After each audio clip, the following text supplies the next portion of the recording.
Tendere la mano ai poveri, incontrarli, guardarli negli occhi. La Chiesa si appresta a celebrare la prima giornata mondiale dei poveri. Il messaggio del Papa: non amiamo a parole ma con i fatti. In vista della giornata dei poveri, il Vescovo invita tutte le parrocchie a non vivere nell'indifferenza. A nessuno, scrive, si può rifiutare il rispetto della dignità umana. Se non stiamo insieme ai bisognosi, non siamo nel cuore del Vangelo. La Caritas diocesana propone questa lettura del messaggio del Papa per vivere al meglio la giornata di domenica, distribuito un breve sussidio. Si avvia alla conclusione il pellegrinaggio diocesano in Myanmar, dove il Papa atterrerà fra qualche giorno. Fra estreme povertà e incontri carichi di significato, il racconto dell'esperienza dei pellegrini. Un invito a superare individualismo e indifferenza per accorgersi dell'altro. Così il Vescovo a Portofino celebrando San Martino, un esempio a cui pensare in vista della Giornata Mondiale dei Poveri. La solennità di Sant'Andrea sarà celebrata domenica a Borzone, un'occasione per pregare per l'unità fra la Chiesa cattolica e quella ortodossa. Incontri, un concorso, un viaggio premio. Così a Santa Margherita Ligure le parrocchie e la scuola propongono ai ragazzi vari spunti di riflessione sul tema della diversità.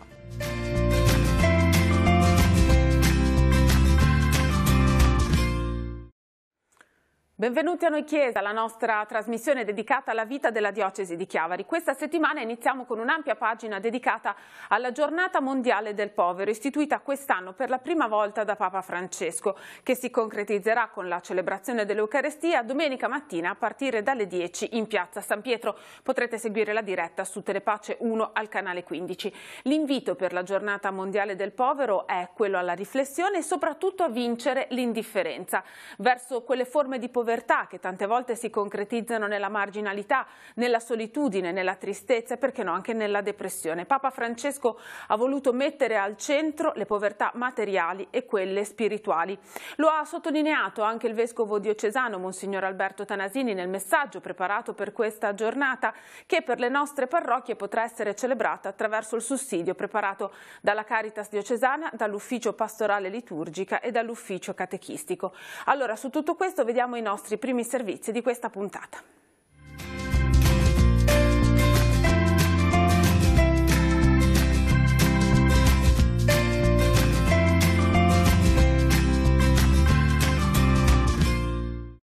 Non amiamo a parole, ma con i fatti. Parte da un versetto dell'Apostolo Giovanni, il Papa, nel messaggio per la prima giornata mondiale dei poveri. Il cristiano, spiega, deve sapersi misurare tra le parole vuote, che spesso sono sulla nostra bocca, e i fatti concreti.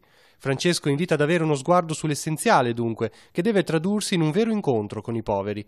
I bisognosi, avverte, non vanno visti come destinatari di una buona pratica di volontariato da fare una volta alla settimana, né tantomeno di gesti estemporanei di buona volontà per mettere in pace la coscienza. Certo, sono esperienze valide, spiega il pontefice, che però aggiunge: se vogliamo incontrare realmente Cristo è necessario che ne tocchiamo il corpo in quello piagato dei poveri. Il Papa fa l'esempio di San Francesco d'Assisi, che non si accontentò di abbracciare e dare l'elemosina, ma scelse di stare insieme ai poveri. Bergoglio invita così a tendere la mano ai poveri, a incontrarli, abbracciarli, guardarli negli occhi. La loro mano tesa verso di noi è anche un invito a uscire dalle nostre certezze e comodità e a riconoscere il valore che la povertà costituisce in se stessa. Secondo Santo Padre, poi, se desideriamo offrire il nostro contributo per cambiare la storia, generando sviluppo, è necessario che ascoltiamo il grido dei poveri e ci impegniamo a sollevarli dalla loro condizione di emarginazione. Francesco descrive poi i volti della povertà di oggi, da chi è segnato dal dolore, dall'emarginazione, dal sopruso, dalla violenza, dalle torture, dalla prigionia, dalla guerra, dall'ignoranza e dall'analfabetismo, a donne, uomini e bambini sfruttati per vili interessi, calpestati dalle logiche perverse del potere e del denaro. Il pontefice denuncia la ricchezza sfacciata che si accumula nelle mani di pochi privilegiati e che spesso si accompagna a illegalità e sfruttamento offensivo. Un riferimento va anche ai giovani che fanno fatica a trovare un lavoro. Francesco spiega che la giornata è uno stimolo per reagire alla cultura dello scarto e dello spreco, che deve tradursi in forme di solidarietà concrete. Infine il Papa suggerisce di invitare i poveri alla messa e anche di avvicinare coloro che nel proprio quartiere o parrocchia cercano protezione e aiuto.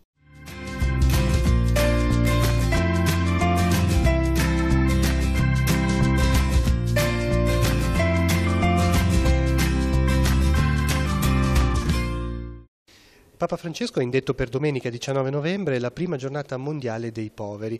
Nel suo messaggio c'è un lungo elenco di povertà.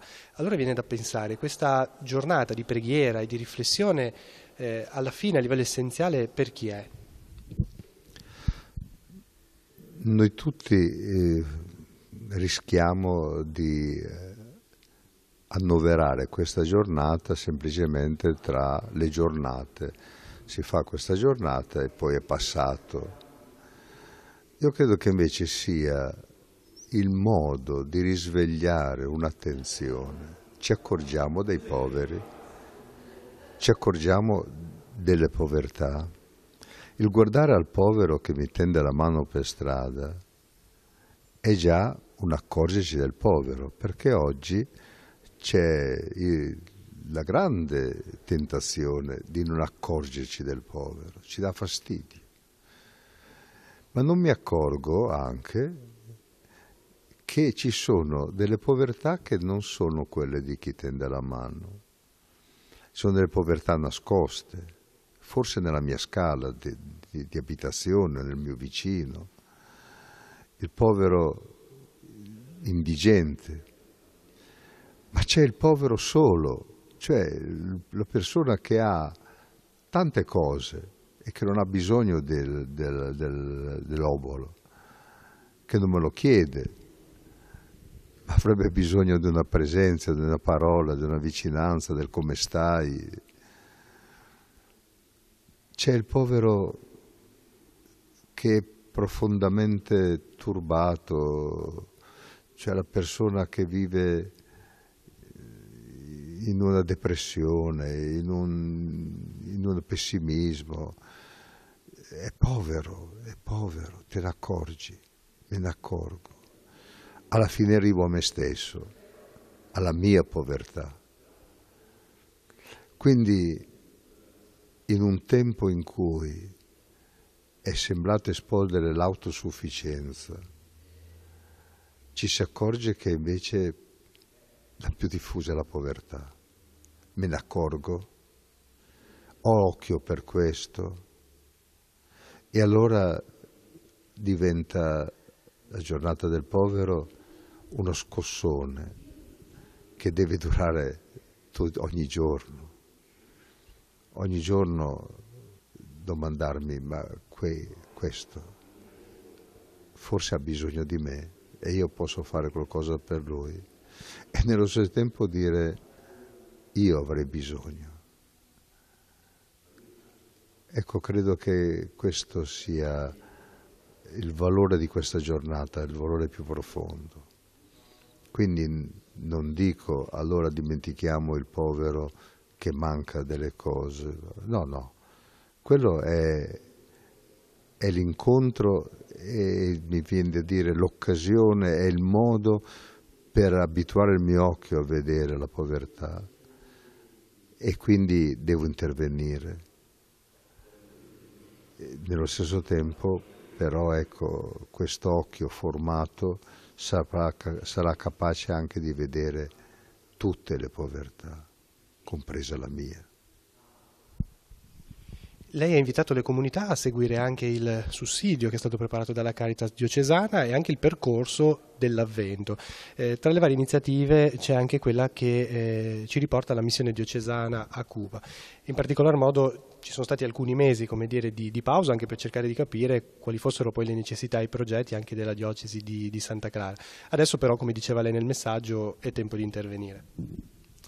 Sì, abbiamo legato in un qualche modo questa giornata dei poveri, non indicendo iniziative generali diocesane, ma chiedendo a tutte le comunità di fare le proprie iniziative, almeno per quest'anno è così.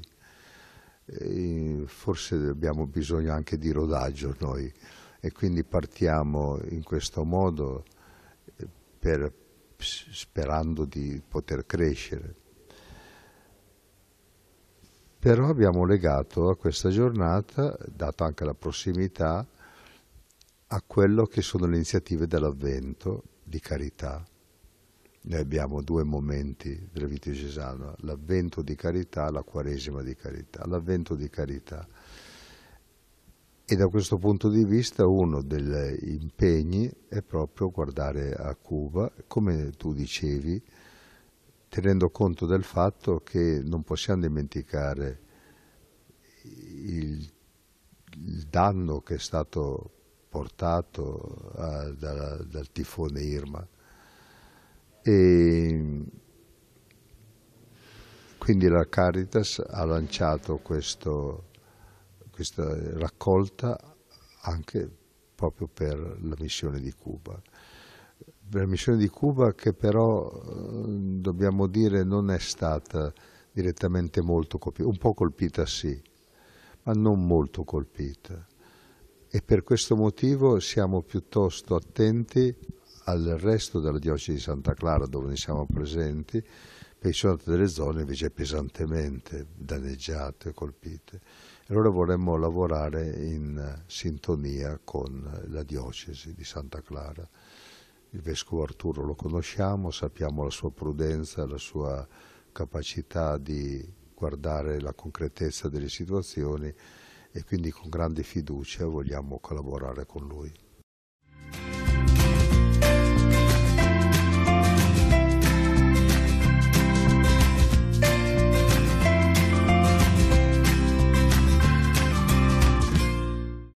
I poveri non sono un problema. Nel concludere il suo messaggio per la giornata mondiale, il Papa è chiaro: i bisognosi sono una risorsa. È condividere la propria vita con loro che ci permette di comprendere meglio il Vangelo. Un richiamo forte, quello di Francesco, alla coscienza di ogni credente. Il punto viene sottolineato dalla Caritas diocesana in vista di domenica. La giornata per i poveri non è solo per i poveri nel senso degli indigenti, ma per tutti noi che siamo poveri magari non di cose materiali, ma poveri di tante altre cose, poveri di relazioni, perché ci sentiamo molto soli. Mi piace ricordare il tema della solitudine perché è una delle povertà più grandi che si vive nel mondo di oggi. Le persone oggi, anche stando insieme a tanti altri, si sentono profondamente sole.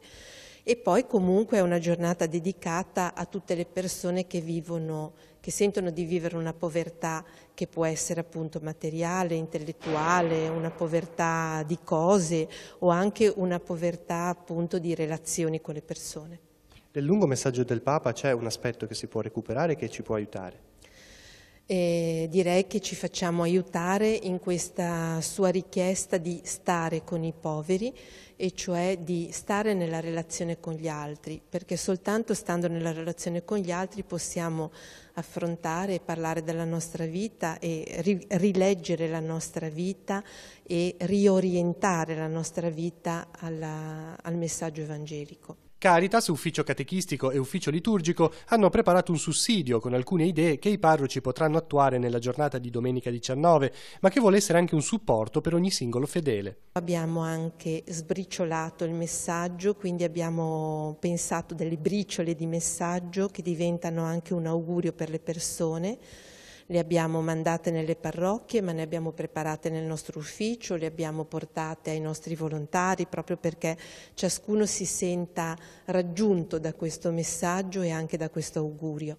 La giornata mondiale allora è un invito per tutti a cambiare prospettiva di vita. Come fare però a conoscere il delicato mondo della povertà? Siamo invitati anche dal messaggio a guardare i nostri vicini di casa, alle persone che conosciamo, alle persone che incontriamo sulle porte delle nostre chiese, e poi ci sono quelli dei vari servizi, quindi ci sono le persone che hanno necessità di passare dai centri di ascolto, dai guardaroba, dalla mensa, dalla Casa Bruzzone per il dormitorio o da altri servizi. Come abbiamo potuto capire, c'è uno stretto collegamento fra il tema della povertà e quello del servizio. In questo senso, domenica prossima, 19 novembre, sarà celebrata anche una giornata di ringraziamento in ricordo del 50° anniversario dall'istituzione dell'Istituto Diocesano di Musica Monsignor GB Campodonico. Nel concreto, alle 16 in cattedrale ci sarà un concerto che verrà portato avanti dagli allievi dei corsi dell'Istituto Diocesano di Musica, e dal coro della cattedrale. Alle 18, sempre in cattedrale, il vescovo diocesano celebrerà l'Eucarestia. Sarà l'occasione per ricordare la giornata mondiale del povero e anche per ringraziare per il servizio prestato nella nostra diocesi dall'Istituto Diocesano di Musica. Domenica pomeriggio alle 18 nella cattedrale di Nostra Signora dell'Orto. Fra i più poveri del mondo sono proprio in questi giorni i pellegrini della nostra diocesi che hanno partecipato al pellegrinaggio nel Myanmar, pellegrinaggio in una terra che oggi riveste un carattere di particolare attualità per delicate questioni di carattere di politica internazionale, perché fra pochissimi giorni Papa Francesco sarà pellegrino proprio in quelle zone. E allora ascoltiamo nei nostri servizi le testimonianze che abbiamo raccolto grazie alla collaborazione del responsabile dell'ufficio pellegrinaggi della nostra diocesi, Don Fabio Mazzino, proprio dal Myanmar.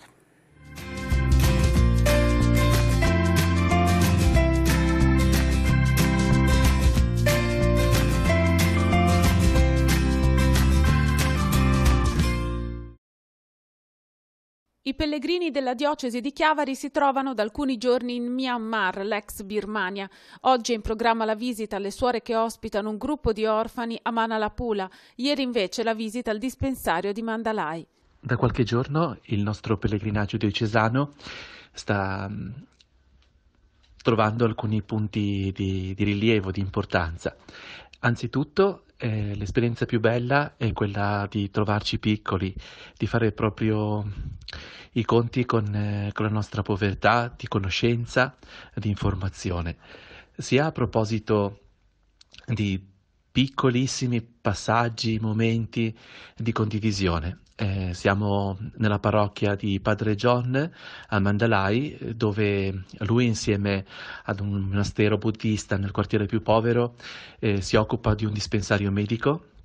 Le medicine che siamo riusciti a portare sono davvero una goccia in un mare di bisogni, ma sono fondamentali. Oggi ci diceva che senza una medicina che avremmo portato un ragazzo di 17 anni gli avrebbero amputato una gamba, pensate.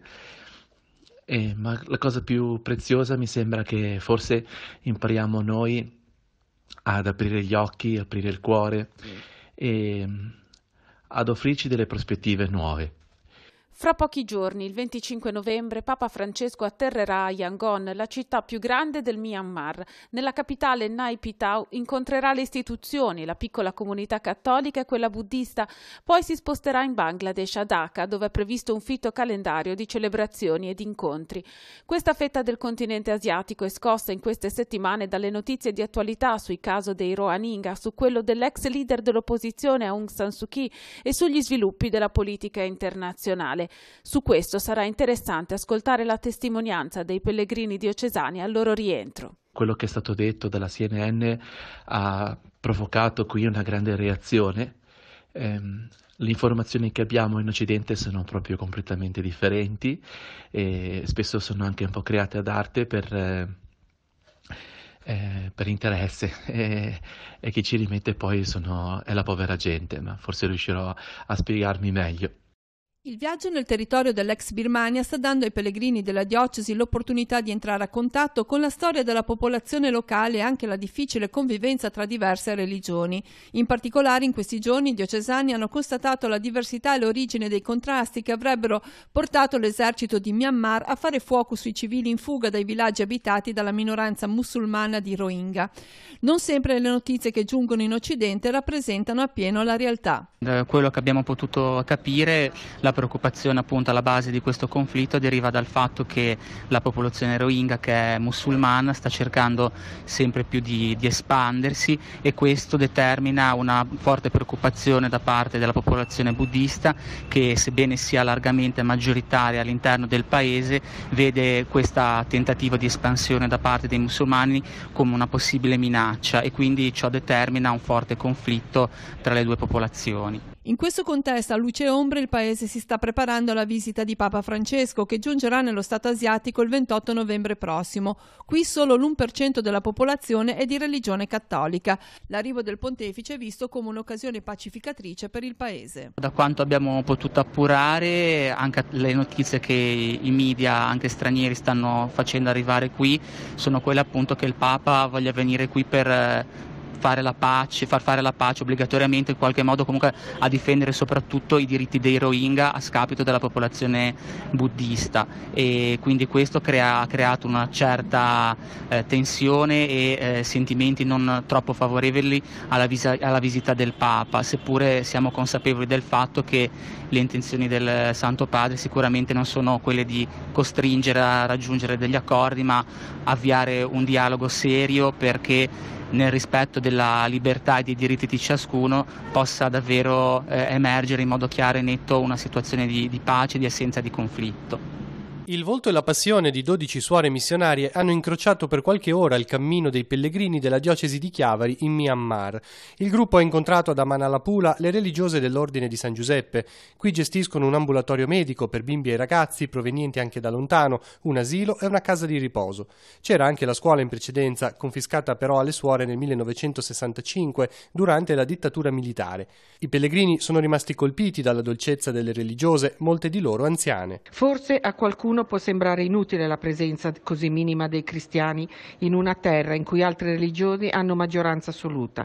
Tuttavia abbiamo potuto sperimentare la concretezza dell'amore attraverso le opere poste in essere dalle suore incontrate. La fede infatti non si misura coi numeri, ma con la purezza della loro testimonianza. Dell'incontro con Suor Benedetta ricordo lo splendore degli occhi e la serenità. Il viaggio in Myanmar è poi proseguito all'orfanotrofio di Fratel Felice, vicino al lago Inle. Qui i bimbi vengono strappati alla povertà dei villaggi, accolti, protetti e accompagnati. Loro lì conducono i ragazzi che vanno mi sembra dai 6 ai 16 anni, conducono tutta la loro giornata di studio e di apprendimento, di educazione, di formazione, e anche ovviamente la parte alimentare e sanitaria viene curata.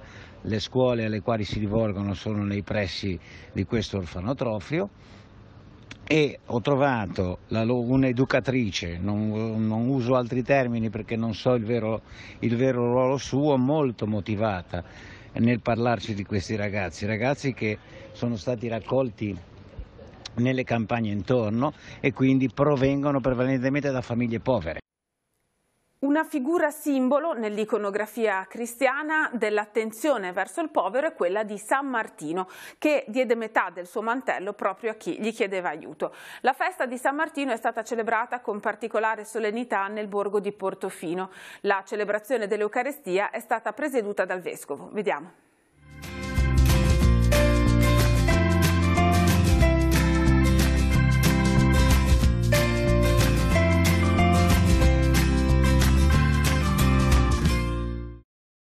Si accorge dell'altro e lo guarda, fino a dedicare la sua vita all'incontro, alla comunione e alla fraternità. La storia di San Martino, il soldato romano che donò metà del suo mantello al povero, è esempio concreto di quello che il Papa scrive per la giornata mondiale dei poveri. Il bisognoso, prima di tutto, va incontrato. Martino ne è consapevole, ha spiegato il vescovo in occasione della festa del titolare a Portofino. Sa che quel gesto che nessun altro soldato avrebbe fatto è il modo con cui può stare con il povero e così seguire Cristo. Di qui l'invito di Monsignor Tanasini ad andare controcorrente rispetto alla cultura odierna dell'individualismo e dell'indifferenza. Una comunità si costruisce proprio nell'accorgersi gli uni degli altri, accorgersi che non è quello sguardo giudicante, critico, così facile a creare invidia, gelosia, ma lo sguardo che è benevolo, che cerca la bontà, che cerca la solidarietà, che cerca l'aiuto gli uni degli altri.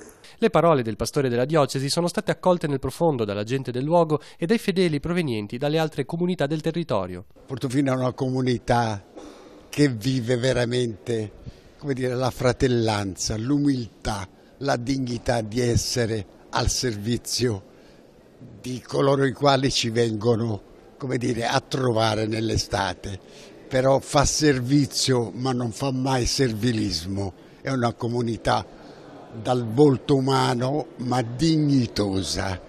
Abbiamo ricordato, mi fa piacere anche in questa circostanza, proprio perché l'unione di tutti i portofinesi, una figura importante che è mancata qualche giorno fa, l'amico Puni, a lui un pensiero particolare. Che cosa l'ha colpita delle parole del Vescovo che le piace sottolineare?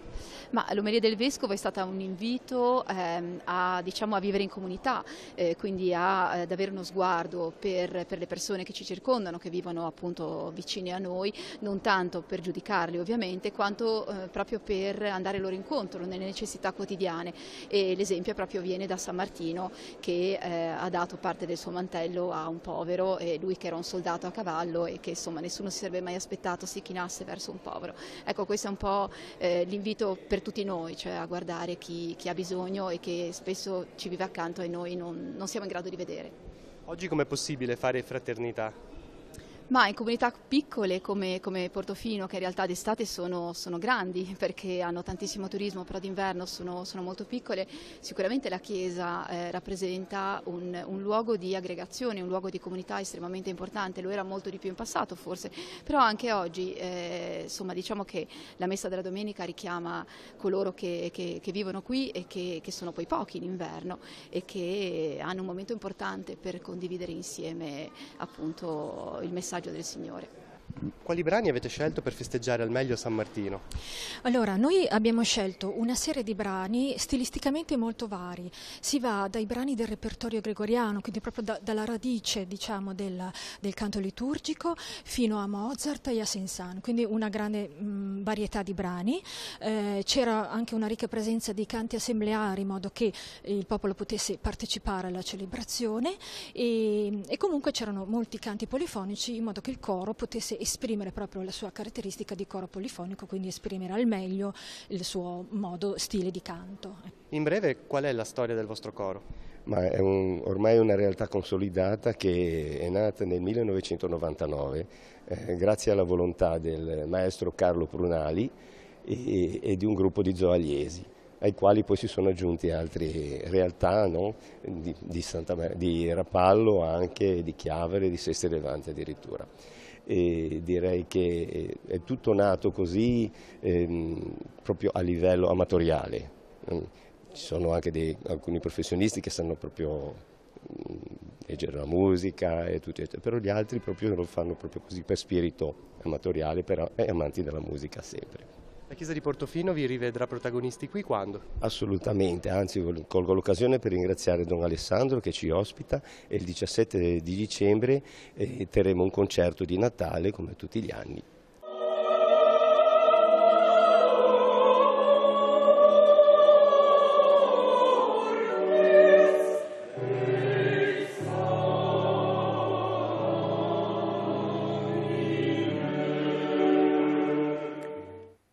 Andiamo a Borzone, dove l'abbazia millenaria è intitolata a Sant'Andrea. Domenica prossima, a partire dalle 15:30, in occasione della solennità di Sant'Andrea, sarà celebrata la Santa Messa, cui seguirà la liturgia del Vespro, la benedizione eucaristica, la benedizione del pane, il bacio della reliquia.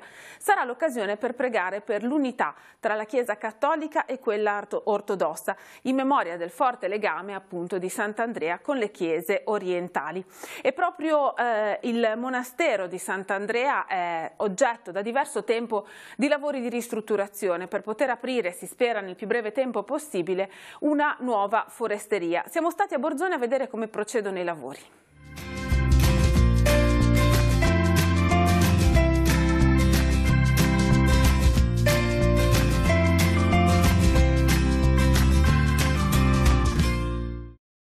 Domenica a Borzone sarà celebrata la solennità di Sant'Andrea, titolare dell'abbazia.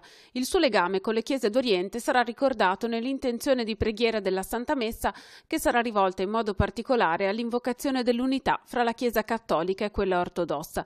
La messa solenne sarà seguita dal Vespro, dalla benedizione e distribuzione del pane e dal bacio della reliquia, e al termine ci sarà un momento conviviale al quale ciascuno può contribuire.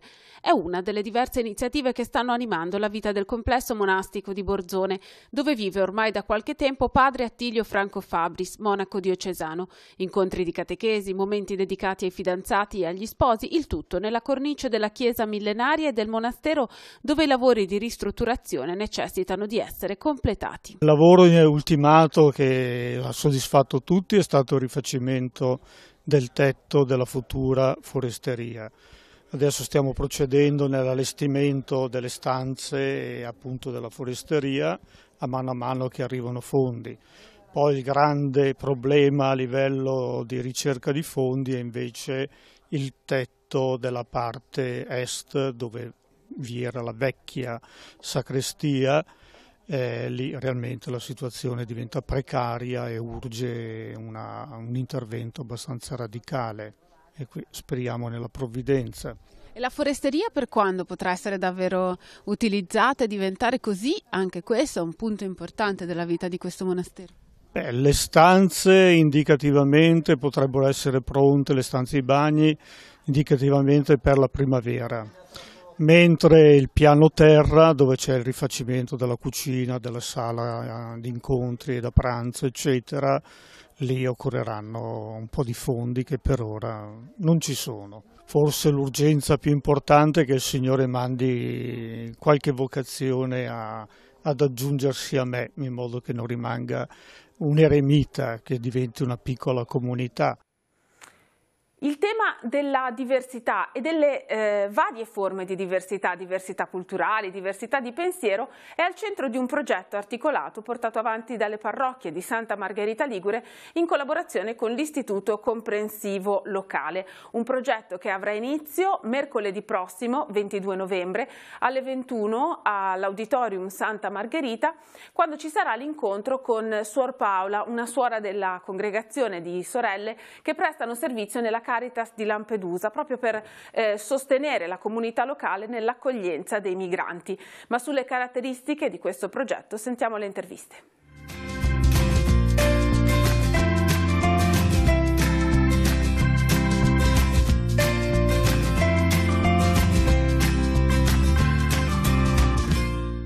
Dopo un primo progetto sulla legalità, Io non ho paura, e dopo un progetto sull'immigrazione, Cura di migrante, si arriva a questo terzo progetto, 2017-2018. Che cosa avete pensato? Il titolo che abbiamo dato, Diversi, suggerisce proprio il desiderio che abbiamo di entrare un po' nella conoscenza, nella valorizzazione delle diversità, un po' in genere, imparare appunto a sapere guardare altrove. Diverso proprio etimologicamente dice questo, rivolto altrove, quindi riuscire a guardare panorami che se rimaniamo sempre fermi nel nostro punto di vista non riusciamo a cogliere, e valorizzare le differenze, imparare ad interagire anche con chi è diverso da noi per realizzare un po' quel sogno che già Don Tonino Bello profeticamente chiamava la convivialità delle differenze. Questo è un po' quello che ci muove quest'anno. È un percorso lungo, si va da novembre sino a marzo del prossimo anno. Chi coinvolgerà?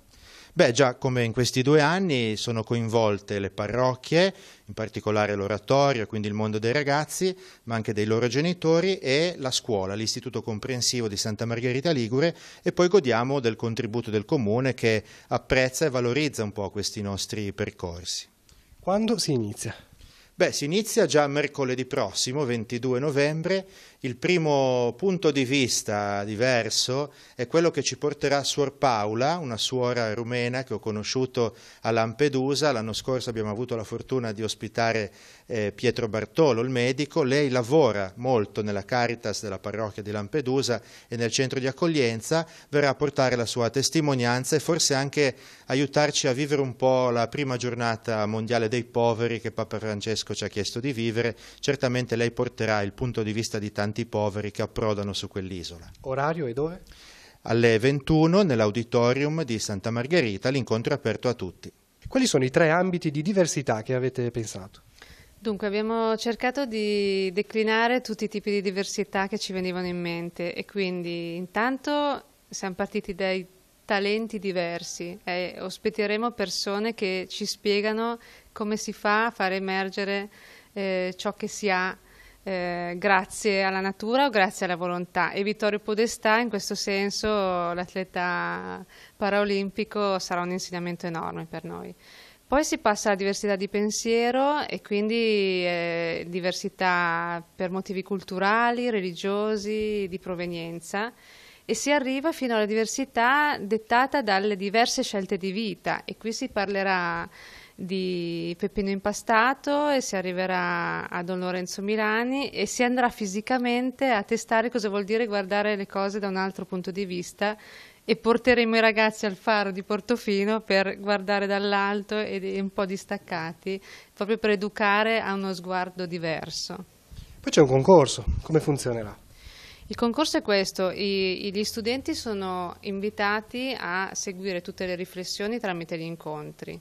Strada facendo produrranno degli elaborati che possono essere disegni, scritti, video, sceglieranno loro il formato, parteciperanno al concorso e i 6 vincitori, 3 delle elementari e 3 delle medie, avranno in palio un premio che è un viaggio che quest'anno li porterà da Recanati a Barbiana, quindi si indagano diversità grazie a Giacomo Leopardi e grazie a Don Lorenzo Milani, che ci hanno detto molto in questo senso.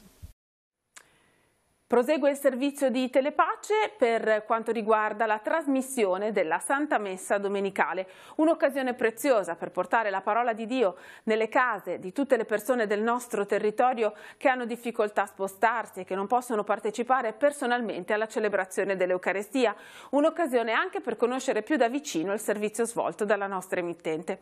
Domenica prossima la celebrazione dell'Eucarestia in diretta su Telepace 2 al canale 85 a partire dalle 10 dalla chiesa di Sant'Ambrogio a Zoagli.